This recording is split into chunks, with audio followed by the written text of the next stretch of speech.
नाशिकच्या मल्टीनॅशनल कंपनीमध्ये एक धक्कादायक प्रकार समोर आलेला आहे। खरं तर त्या ठिकाणी महिला कार्यरत असताना त्यांची छेडछाड असेल, त्यांच्या भावना दुखावल्या प्रकरणी आता मोठा आक्रोश भारतीय जनता पार्टीमध्ये दिसून येत आहे।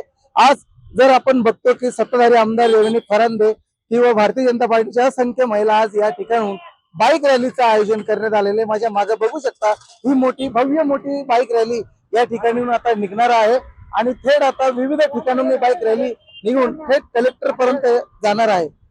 म्हणजे त्यांचा आक्रोश या ठिकाणी बाईक रॅलीतून या ठिकाणी काढण्यात दिसून येत आहे।